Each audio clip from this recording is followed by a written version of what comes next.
தொண்டிக்கு வரக்கூடிய எல்லா நலத்திட்டங்களையும் தன்னுடைய சுயலாபத்துக்காக ஒரு கும்பல் இருந்து தடுத்து நிறுத்திக்கிட்டே இருக்குது. எல்லாத்தையும் ஆட்டை கடிச்சு மாட்டை கடிக்கிற மாதிரி இந்த 350 சதுரடி கட்டடத்துக்கும் வந்து நின்று. அஸ்ஸலாமு அலைக்கும் வரஹ்மத்துல்லாஹி வபரகாத்துஹு.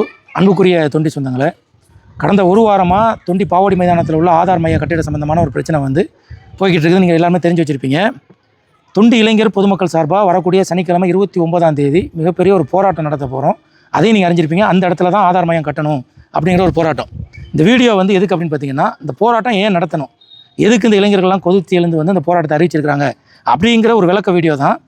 அந்த விளக்கத்துக்கு போகிறதுக்கு முன்னாடி நடந்த சம்பவங்களை ஒரு முறை நிறைய மக்கள் வெளியூரில் இருப்பீங்க, வெளிநாட்டில் இருப்பீங்க. அதனால் இது என்ன நடந்துச்சு அப்படிங்கிறத ஒரு சரியான ஒரு விளக்கத்தை கொடுத்துட்டு இந்த போராட்டம் ஏன் அப்படிங்கிறத அடுத்து தொடலான்னு பார்க்குறேன்.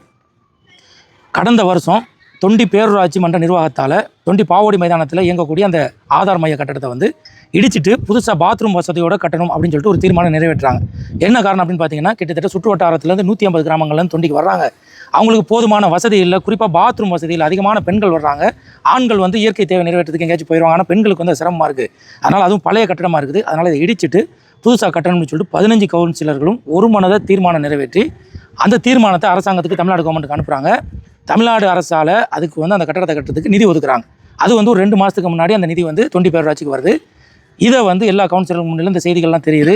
இப்போ இதை இடிச்சிட்டு கட்டணும்னு சொல்லிட்டு பக்கத்தில் இருக்கக்கூடிய அந்த தள்ளுவண்டி கடைகள் அவனுக்குள்ள கடைகள்லாம் சொல்லி இந்த இடத்துல கட்ட போகிறோம், அதை நீங்கள் காலி பண்ணிக்கிறீங்கன்னு சொல்லிட்டு ஒரு இடித்து அதை கட்டுறதுக்கு ஒரு 10 நாளைக்கு முன்னாடியே தகவல் அந்த ஏரியாவில் உள்ள எல்லா மக்களுக்கும் பஞ்சாயத்து போர்டு நிர்வாகத்தால் சொல்லப்படுது. மத்தியில் பரவலாக எல்லாருக்குமே தெரிஞ்சிருச்சு. இந்த 15 கவுன்சிலரில் ஒருத்தர் கூட இந்த இடத்துல கட்டடம் கட்ட வேணாம், போக்குவரத்துக்கு இடைஞ்சலாக இருக்குது அப்படின்னு சொல்லிட்டு யாரும் எதிர்ப்பு தெரிவிக்கலை. இந்த இடத்த இடிச்சிட்டு கட்ட போகிறோம் அப்படின்னு சொல்லும்போது அங்கே சுற்றி உள்ள எந்த கடை மக்களும் யாருமோ பஞ்சாயத்து போர்டு நிர்வாகத்திலையோ அல்லது ஜமாத்திட்ட போயோ இந்த இடம் இடைஞ்சலாக இருக்குது, போக்குவரத்துக்கு இடைஞ்சலாக இருக்குது, அதனால் நமக்குள்ள கட்ட வேணாங்கிற ஒரு செய்தியுமே இல்லை. இதுக்கு முன்னாடியும் கடந்த காலம் கிட்டத்தட்ட 35 வருஷமாக அந்த பில்டிங் இருக்குது, 4 வருஷம் ஆதார் மையம் நடக்குது. இந்த கட்டத்தில் கூட இந்த கட்டடம் போக்குவரத்துக்கு இடைஞ்சலாக இருக்குன்னு யாருமே சொல்லலை. அப்போ இதனால் எந்த ஒரு பிரச்சனையும் இல்லாதனால அதை இடிச்சிட்டு பேரூராட்சி நிர்வாகம் கட்டடம் கட்ட ஆரம்பிக்கிறாங்க.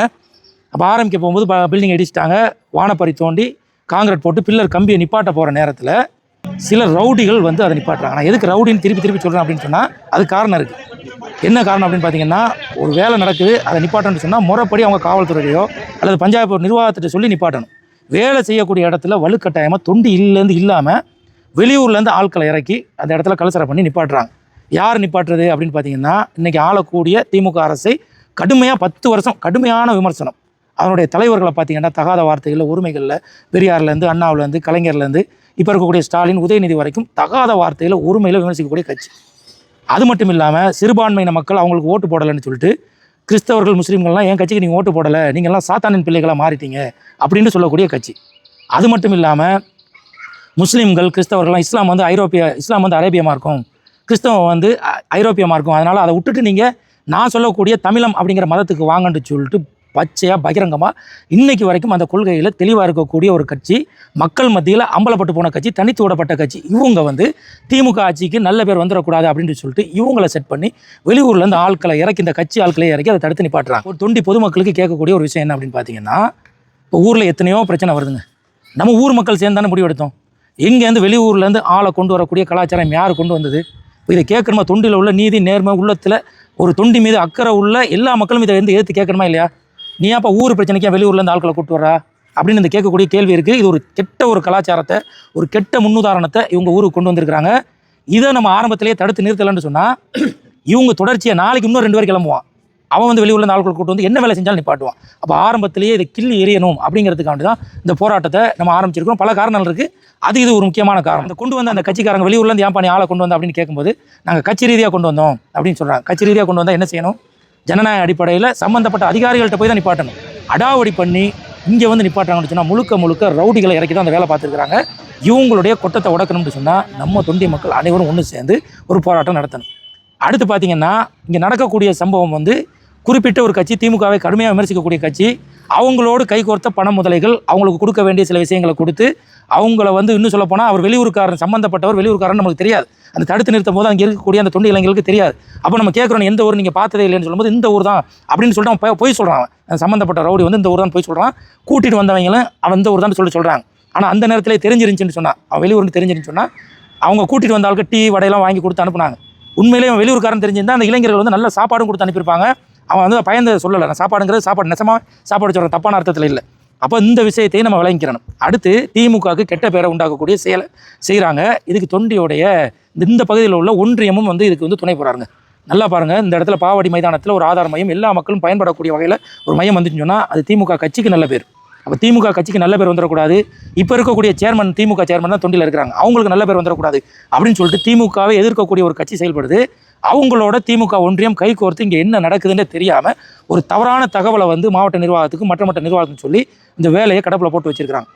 எத்தனை மக்கள் அலமோதுறாங்க, இங்கே வந்து பார்க்குறாங்க வேலை நடக்கலை, எங்கே இருக்குதுன்னு கேட்குறாங்க. டெம்பரரியாக பஞ்சாயத்து போர்டில் நடக்குது அந்த வேலை.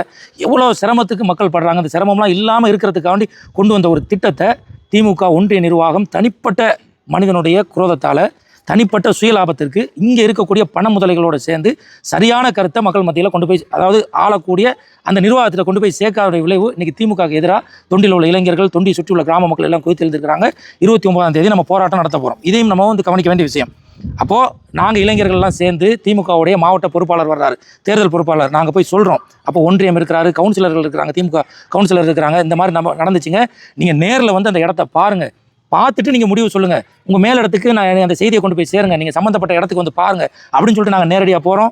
தொண்டியோடைய சேர்மனுடைய மகன் இருக்கிறாரு, திமுக கவுன்சிலர் இருக்கிறாங்க, பல கவுன்சிலர் எடுத்து சொல்கிறாங்க அந்த இடத்துலலாம் வேணும் அப்படின்னு சொல்லிட்டு இன்றைக்கு வரைக்கும் மாவட்ட நிர்வாகமோ அல்லது ஒன்றியமோ இது சம்மந்தமாக எந்த ஒரு கருத்தையுமோ இதுக்கு ஆதரவாக இருக்கக்கூடிய எதிர்பார்க்கக்கூடிய மக்களை கூப்பிட்டு ஒரு விளக்கம் கேட்டோ இது சம்மந்தமாக எதுவுமே பேசலை. மெத்தனை போக்கு தேர்தல் நேரத்தில் ஏன் இப்படி இருக்கணும் அப்படின்னு சொல்லி இதை கண்டுக்கிறாமல் இருக்கிறாங்க. ஆனால் ஊர் மக்கள் எல்லாமே திமுகவுக்கு எதிராக திரும்பக்கூடிய ஒரு நிலை உருவாயிருக்கு.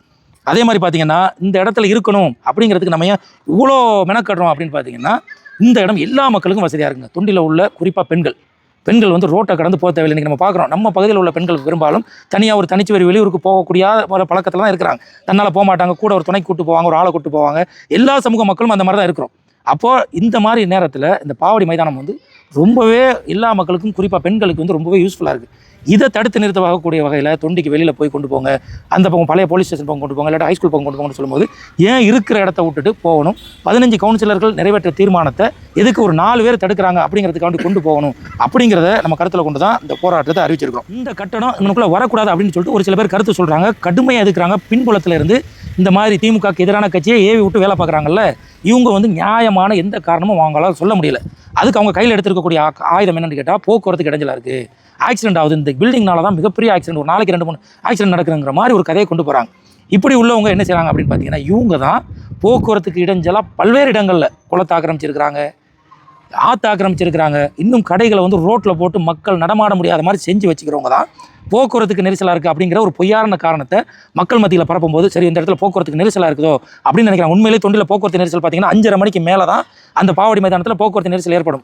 ஆதார் மையம் 5 மணிக்கு மூடிட்டு போயிடுவாங்க. அப்போ போக்குவரத்து நெரிசலுக்கு காரணம் என்ன? அங்கே சாலை ஓரங்களில் இருக்கக்கூடிய கடை, அங்கே சாப்பிட வரக்கூடியவங்க கண்ட மணிக்கு ரோட்டில் பைக்கை நிப்பாட்டுறது, இது மாதிரியான விஷயங்கள்னால தான் போக்குவரத்து இடைஞ்சல் ஏற்படுத்தே தவிர இந்த ஆதார் மைய கட்டிடத்தினால எந்த ஒரு இடைஞ்சலும் ஏற்படலை. அப்படி சொல்லக்கூடியவங்க கொஞ்சம் ஒதுக்குப்புறமாக கட்டுங்க அப்படின்னு சொல்லி ஒத்துருவாங்களான்னு பார்த்தா அதுக்கு ஒத்து வர மாட்டாங்க. இதுக்கு முக்கிய காரணம் என்னென்னு பார்த்தீங்கன்னா நம்ம சில விஷயங்கள் கேள்விப்படுறோம். அவனுக்குள்ளே இருக்கக்கூடிய ஒரு மிகப்பெரிய ஒரு பில்டிங்கை ஒரு பெரிய பணம் முதல்ல வாங்க போகிறதாகவும், அது வாங்கினாங்கன்னு சொன்னால் அவங்க வந்து விசேஷங்க நேரத்தில் அந்த இடத்துல கார் பார்க்கிங் பண்ணிக்கலாம், அதனால் இது எப்படியாவது இடித்த உடனே இதை தடுத்து நிறுத்திடுவோம் அப்படின்னு சொல்லிட்டு மெனக்கெடுதாகவும் பெரிய அளவில் பொருளாதார செலவழித்து உயர்நீதிமன்றத்துக்கு போகக்கூடிய அளவுக்கெல்லாம் வேலைகள் நடக்கிறதா நம்மளால் பார்க்க முடியுது. மனசாட்சியை தொட்டு சொல்லுங்கள், தொண்டியில் இருந்த மக்கள் இது வரைக்கும் 35 ஆண்டு காலத்தில் யாராவது ஒருத்தர் இந்த இடத்துல இந்த பில்டிங் இருக்கிறனால நான் ஆக்சிடென்ட் ஆயிடுச்சு அப்படின்னு சொல்லியிருக்காங்களா? அப்போ இது பொய்யான காரணத்தை சொல்லி மக்களுக்கு சிரமத்தை உண்டாக்க பார்க்குறாங்க. அதனால் நம்ம திமுக மாவட்ட திமுக நிர்வாகம், ஒன்றிய நிர்வாகம் இவங்களுக்குலாம் சொல்லக்கூடிய விஷயம், நீங்கள் தனிநபருடைய சில விஷயங்களுக்காக வேண்டி அவங்களுடைய நட்பை தொடர வேணும் அப்படிங்கிறதுக்காக வேண்டி ஜமாத்தினுடைய போர்வையில் இருக்கக்கூடிய சிலருடைய லாபத்துக்காக வேண்டி ஒட்டுமொத்த தொண்டி மக்களுடைய சுற்று வட்டார மக்களுடைய வெறுப்பை சம்பாதிக்கிறீங்க. அதனால் 29ஆம் தேதி வரக்கூடிய 29ஆம் தேதி சனிக்கிழமை தொண்டி மக்கள் அதன் சுற்று வட்டார மக்களை கூட்டி மிக பிரம்மாண்டமான போராட்டம் திமுகவுடைய தொண்டி பேரூராட்சி நிர்வாகத்தையும் தான். ஏன்னு சொன்னால் தொண்டி பேரூராட்சி நிர்வாகத்தையும் நம்ம கண்டிக்கிறோம் வன்மையாக. நீங்கள் ஒரு தீர்மானம் நிறைவேற்றுறீங்க, அதை யாரோ தடுக்கிறாங்கன்னு சொன்னால் எப்படி மக்கள் பயன்பாடக்கூடிய விஷயத்தை எப்படி நீங்கள் கடப்பில் போடலாம்? அதனால் தொண்டி பேரூராட்சி நிர்வாகம், ஒன்றிய நிர்வாகம் இவங்கெல்லாம் சரியான முறையில் மாவட்டத்திட்ட சொல்லி அந்த செய்தியை எங்களுக்கு பெற்று தராதனால மாவட்ட நிர்வாகத்தையும் சேர்த்து கண்டித்து தான் போராட்டம் நடத்த போகிறோம். ஆரம்பத்தில் தொண்டியில் வந்து அரசு பஸ் டிப்போ வர இருந்துச்சு, அதை ஒரு சில கும்பல் தடுக்குது. அதே மாதிரி பார்த்திங்கன்னா ஹைஸ்கூலில் ஒரு ஸ்டேடியம் அலாட் ஆகி மிகப்பெரிய ஒரு விளையாட்டு மைதானம் இன்றைய இளைஞர்கள்லாம் வேறு வழியை தேடி போகிறாங்க. அவங்களுக்கு இது மாதிரியான விளையாட்டு மைதானம் இருந்ததுன்னு சொல்லி பல நல்ல மனிதர்களுடைய முயற்சினால் விளையாட்டு மைதானம் வந்து எல்லாமே சேங்ஷன் ஆயிடுச்சு. சிலருடைய தலையீடுனால அது இன்றைக்கி நம்ம ஊருக்கு இல்லாமல் போச்சு. அதே மாதிரி பார்த்தீங்கன்னா செக் போஸ்ட் பக்கத்தில் மிகப்பெரிய ஒரு ரவுண்டான வந்துச்சு ஆக்சிடென்ட் ஆகுதுன்னு சொல்லிட்டு அது சிலருடைய சுயலாபத்துக்காக அது தடுத்து நிறுத்தப்பட்டுச்சு. இப்படி அதே மாதிரி மேலப்பள்ளி வாசலில் மிகப்பெரிய ஒரு ஹைமாஸ் வந்துச்சு. ஹைமாஸ்னு சொன்னால் மிகப்பெரிய உயரமான ஒரு லைட் 4 பக்கம் அடிக்கக்கூடிய லைட்டு ஜாமான்லாம் கொண்டு வந்து போட்டுட்டாங்க. சிலரோட தலையீடுனால அது வந்து காடாங்குடி பக்கத்தில் போணுச்சு. இப்படி தொண்டிக்கு வரக்கூடிய எல்லா நலத்திட்டங்களையும் தன்னுடைய சுயலாபத்துக்காக ஒரு கும்பல் இருந்து தடுத்து நிறுத்திக்கிட்டே இருக்குது. எல்லாத்தையும் ஆட்டை கடிச்சு மாட்டை கடிக்கிற மாதிரி இந்த 350 சதுரடி கொட்டடத்துக்கும் வந்து நின்றுச்சு. எங்களுக்கு இது இடைஞ்சல், எங்களுடைய வியாபாரத்துக்கு இடைஞ்சல், எங்கள் சொந்தக்காரனுக்கு இடைஞ்சல் அப்படின்னு சொல்லிட்டு அப்போது இதை நம்ம தடுத்து நிறுத்தணும். இப்போ நம்ம தடுத்து நிறுத்தலை, மக்கள் கொந்தளிச்சு எந்திரிக்கலை அப்படின்னு சொன்னால் கண்டிப்பாக நாளைக்கு இந்த தொண்டியில் எந்த ஒரு நலத்திட்டமும் வராது. அதுக்காண்டி தான் போராட்டம். அதனால் இந்த 29ஆம் தேதி வரக்கூடிய 29ஆம் தேதி குறிப்பாக தொண்டி அதை சுற்று வட்டாரத்தில் உள்ள தாய்மார்கள் உங்களுக்காண்டி தான் அந்த போராட்டமே. நீங்கள் சிரமப்படக்கூடாதுங்கிறதுக்கான போராட்டம். ஆனால் அனைவரும் நீங்கள் வந்து கலந்துக்கணும். மைதானத்தில் உள்ள ஆதார் மைய கட்டிடத்தை இடித்து மக்கள் பயன்பாட்டுக்கு கட்டக்கூடிய அந்த பணிகளை தடுத்து நிறுத்திய அந்த ரவுடி கும்பலை கண்டித்தும் மக்கள் பயன்பாட்டுக்குள்ள அந்த கட்டிடத்தை இவர்களுக்கு பயந்து கிடப்பில் போட்டிருக்கக்கூடிய தொண்டி பேரூராட்சி நிர்வாகம், அதற்கு இந்த ரவுடி கும்பலுக்கு ஒத்துதக்கூடிய திமுகவுடைய ஒன்றியம் மற்றும் மற்ற நிர்வாகிகள், நகர நிர்வாகிகளை கண்டித்து மீண்டும் அதே இடத்தில் கைவிடப்பட்ட பணிகளை மீண்டும் தொடர வலியுறுத்த கோரியும் மாபெரும் கண்டன போராட்டம் நடைபெற இருக்கிறது. எனவே தாய்மார்கள், குழந்தைகள், பெரியவர்கள், தொண்டி சுற்றுவட்டாரத்தில் உள்ள அனைத்து பொதுமக்களும் இந்த போராட்டத்தில் கலந்து கொள்ளுமாறு உங்களை அன்போடு அழைக்கின்றது தொண்டி இளைஞர் மற்றும் சுற்றுவட்டார மக்கள்.